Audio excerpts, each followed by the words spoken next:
conquête de la souveraineté passe avant tout par l'exploitation des ressources nationales au profit de nos populations.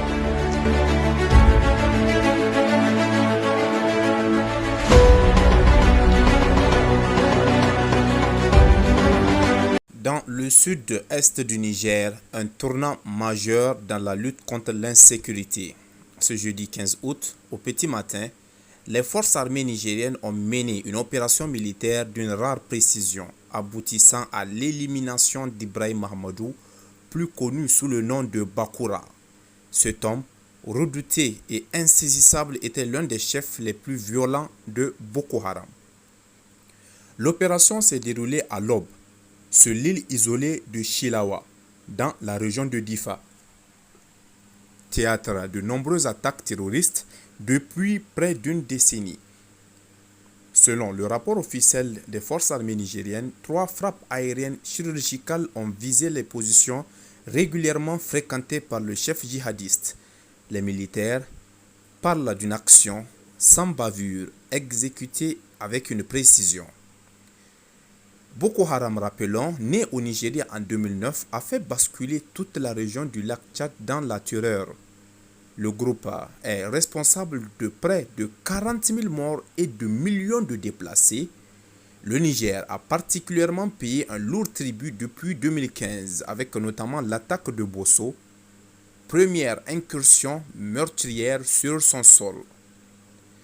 Ibrahim Mahamadou, lui, n'était pas un simple combattant, originaire du Nigeria et âgé d'une quarantaine d'années. Il faisait partie des vétérans de la mouvance de feu Aboubakar Chekou. Après la mort de ce dernier en 2021, Bakura avait pris du galon, devenant ainsi l'un des piliers de la faction la plus radicale, resté fidèle aux méthodes extrêmes. Attentats-suicides, enlèvements massifs et attaques aveugles contre des civils. Son nom reste associé à plusieurs crimes d'ampleur, dont l'enlèvement spectaculaire de plus de 300 élèves à Kuriga au Nigeria en mars 2024, un événement qui avait provoqué une indignation internationale. L'élimination de Bakura n'est pas seulement une victoire militaire, c'est un coup dur pour la branche sécouriste de Boko Haram, déjà fragilisée par la montée en puissance de l'Est islamique en Afrique de l'Ouest. Un expert régional de la lutte antiterroriste résume: supprimer un leader de ce niveau, c'est briser une partie de la chaîne de commandement et s'aimer le doute parmi ses hommes. Cela envoie aussi un message clair: aucun refuge n'est hors de portée. À Difa, région meurtrie par des années de violence, la nouvelle est accueillie avec un mélange de soulagement et de prudence. La disparition de Bakura apporte un répit, mais elle ne marque pas la fin de la menace terroriste.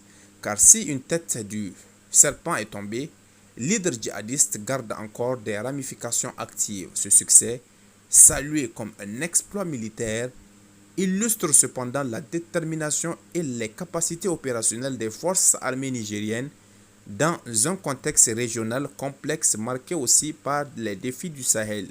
Cette victoire symbolique redonne de l'espoir à une population qui aspire à la paix et à la sécurité.